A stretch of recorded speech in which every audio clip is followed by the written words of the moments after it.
Hello everyone, and this is my review for TNA Impact Wrestling on August the 18th, 2016, and well, what can I say? That this was actually a fairly interesting episode of Impact in the terms of how they went with story and how they went around with everything in general, and how quickly they moved away from certain things as well. And I'll get into that here in a few moments. Let's start off with very much how they started off the show here, and that was with James Storm coming out. They did have a little snippet beforehand where you had Lashley walking up to Aaron Rex, who was talking with Dixie Carter and Billy Corgan at the time.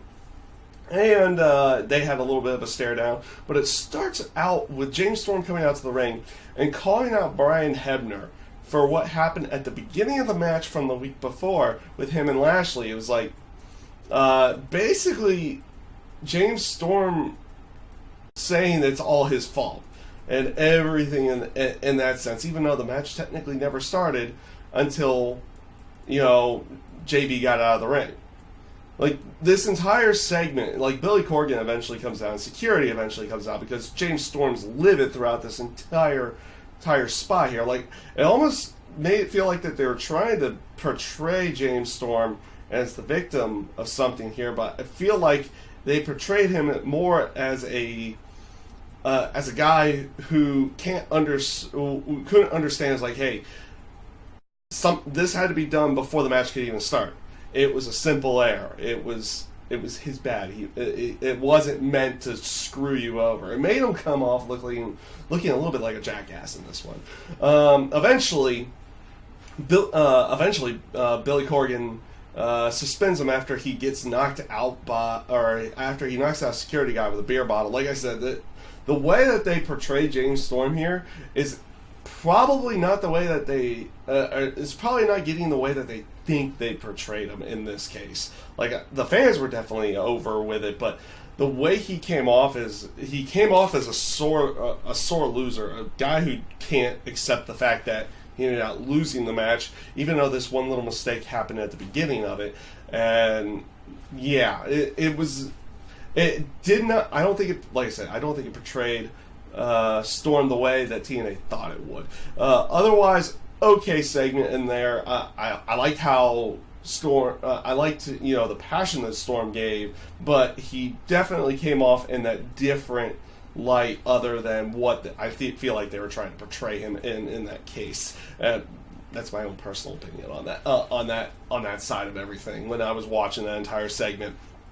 Then you have Moose going up against Eddie Edwards. I thought this was a good match. You had a promo beforehand with Bennett and Moose to go along with it, where you're still getting those little moments of whenever Moose hears him say, it's like, you do what I say, and you get Moose like, I kind of do what I want style to go along with it. So it almost feels like they're already starting to build up the tension between the two of them, which is kind of weird in that case. But you have Eddie Edwards going up against Moose. I thought it was a good match with an aspect of it's showing what Moose could do inside the ring, but it doesn't destroy Eddie Edwards. Like, they allowed him to get offense. They had back and forth to go along with it. It showed the athleticism of Moose as well inside of the ring. I thought it was a good match for what they needed to do on that side.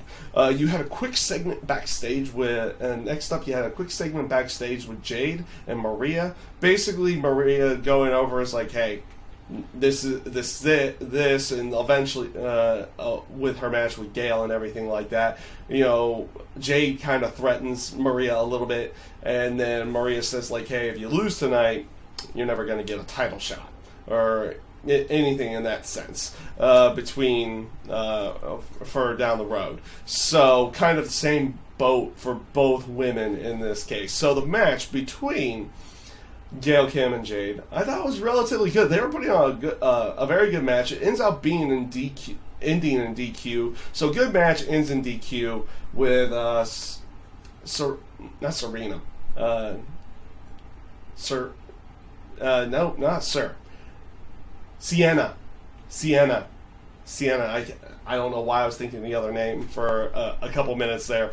But Sienna comes out, causes a disqualification. Actually causes it as a disqualification for Gail Kim winning, but they still come out and announce that Gail Kim will never be getting a title shot because she failed, because she didn't, I guess, pin or make Jade submit in that case. So that's their reasoning. Maria comes out and makes that ruling in that sense. So interesting segment again. Technically, the person wins the match, but they still fail at what they're doing.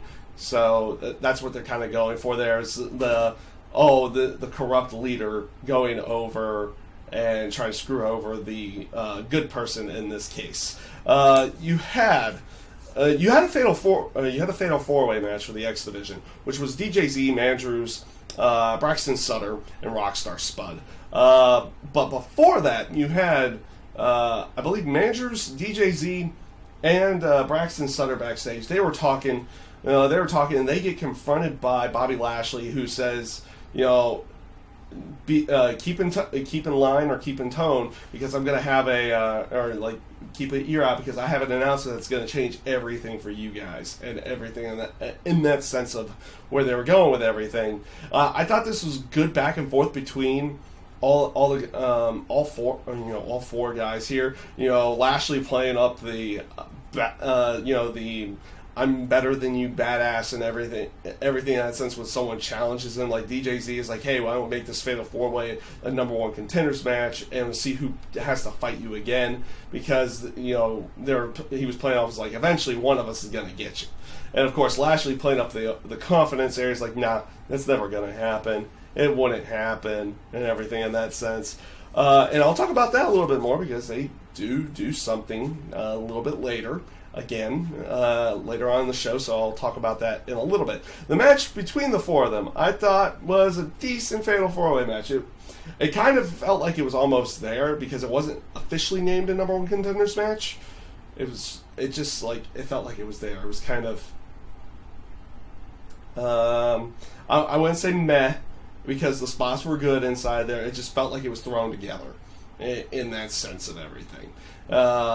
For like almost no apparent reason. Though you have some areas, like they're playing off a little bit of the Braxton Sutter Rockstar Spud spot, because apparently that now, like after that moment in Ultimate X where Braxton Sutter busted Rockstar Spud open, it's like apparently Rockstar Spud has to wear braces because of Sutter and everything in that sense. So they're playing off a little bit of storyline to go along with it, but not much to that match, other than it was relatively good in the terms of the spots that they did, and DJZ goes over at the end of the match to go along with it, but relatively good in the terms of their spots and how they portrayed the match. But the match itself kind of it fluttered in reasons why it was there in that sense. Up next, you had EC3's promo, and it was basically to answer Drew Galloway's challenge of whether or not he would have a match. And he comes out there, it's like, hey, I feel like my answer is going to surprise you. And apparently Drew's like, no, you're just going to say no because you don't feel like this or this or this. Like the back and forth between the two of them, I thought was pretty good. And of course EC3 comes out and accepts the challenge. Now here's an interesting one. Aaron Rex comes out right afterwards, right after the announcement. And I guess maybe they're going to play up an aspect that he was talking to TNA management just in case something was accepted or something like that. Because like right after they announced that the match was going to happen, like EC3 was accepting that challenge, Aaron Rex comes out and it's like, hey guys, you have a special guest referee. And it's going to be me. After talking to TNA management, it's like, wow, that was quick. That was really quick. It kind of made... It didn't really make full sense there, that it would happen that quickly. Like, it's like, oh, they could have gone, had one of the management come out or something like that and make that announcement. No, Aaron Rex does this like, oh, I'd already talked to them, and it's like, that was like 10 seconds ago. He didn't truly know this match was going to happen. So I think kayfabe-wise, they're going to say that Aaron Rex was talking with them beforehand just in case the match was made. I think that's how they'll go with it, if they even go anywhere with that at all. But it came off a little bit awkward in that sense that he would come out like literally almost like 10 seconds after EC3 accepts Drew Galloway's challenge. Like, hey, I'm going to be the guest referee. Yeah, that's how it's going to work. So, like I said, it just came off a little bit weird in that sense. Up next, you had Lashley's promo, which was actually there was a little backstage backstage bit with Lashley and Eli Drake because of the King of the Mountain titles. Like, oh, Eli Drake is supposed to be getting a rematch for that and everything in that sense that he never got. And actually, it reminds me, he had a match with Muhammad Ali Shira, which I would just consider, it was a match. It wasn't much of anything. Eli Drake goes over in this one. I felt like it was both these guys were a little off base with the work between the two of them. Also, I'm still not a fan of Eli Drake's finisher. I'm just a fan of him on the mic right now, and pretty much the rest of his ring work. But I feel like this match was a little bit sloppily done between the two of them. And like I said, I would like to see a different finisher for Eli Drake as well. Up next was Lashley's in-ring promo because he had basically says because they even had a backstage segment saying, Dixie Carter and Billy Corgan's like, so what do you have in mind? Are you gonna fill us in? Nah, I'll basically fill everybody in the ring. Which then eventually he calls out Billy Corgan and Dixie Carter, which kind of comes out a little bit weird. It's in its own way to go along with it. It's like, I won't tell you there, but I'll tell you in the ring. And everything in that sense. So after that, he starts dogging all the titles. Like, he just wants to unify all the titles into one world title. And he dogs the X Division and the King of the Mountain title, which the King of the Mountain title was not much of anything to begin with. But he does his typical disrespecting of the titles. In that sense, just throws them down, leaves them in the ring, and leaves himself. Billy Corgan is like, since they weren't going to play ball with any of this, like, no, we're not going to get rid of the title. Just get rid of all the titles and make one world title. Bobby Lashley was going to try to play I'm going to take my ball and go home and say, see you at Bound for Glory and everything in that sense, because, he's supposed to be making the money and everything like that. But hey, if he's not on the show. And then Billy Corgan announces a number one contendership battle royal. The winner is going to face Bobby Lashley. So I guess the number one contendership battle royal will be next week. Obviously, they have their Bound for Glory person with EC3 or Drew Galloway in the terms of kayfabe. I'm not going to give spoilers out on that one in any way, shape, or form. So. With that being said, actually, I kind of like this segment afterwards. First of all, during the segment as well, Billy Corgan announces himself as the new president. If you hadn't read the news before the TNA Impact tapings had happened, Billy Corgan is legitimately like the new president of TNA Impact Wrestling, because Dixie Carter moved up in position, I believe. She's not gone from the company. She's doing a completely different role with the company, while Billy Corgan, as the president, does the day-to-day operations with TNA Impact. So it just feels weird that they would make that seem such an insignificant announcement inside of the Impact Zone. It really does. Like, he just says, hey, I'm the new president.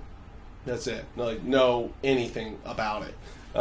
That's all it really was, which can be taken as a good or a bad thing. Like I said, it was just kind of like, that's news moment. Though many people had read it before this had aired in any way.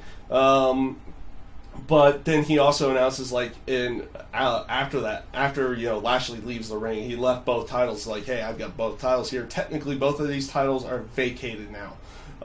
Lashley vacated the titles. We're going to find a new X Division champion, everything in that sense. So, again, interesting one.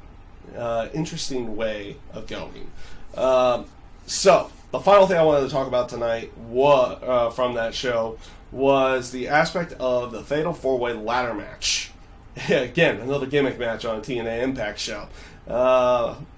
What's new in that sense? But it was the bromance. Lee and Everett, they played off of the aspect of Um, that Helms was barred from ringside, so I'm not sure if Helms is done or if they're just doing that as an aspect of that.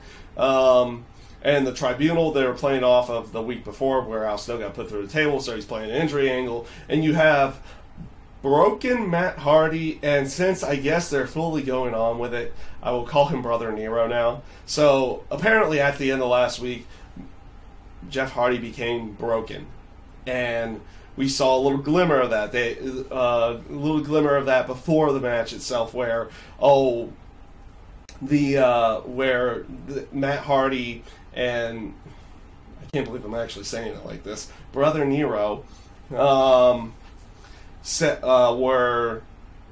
in basically in the arena with the ladders. Is like, what are you going to do to win tonight?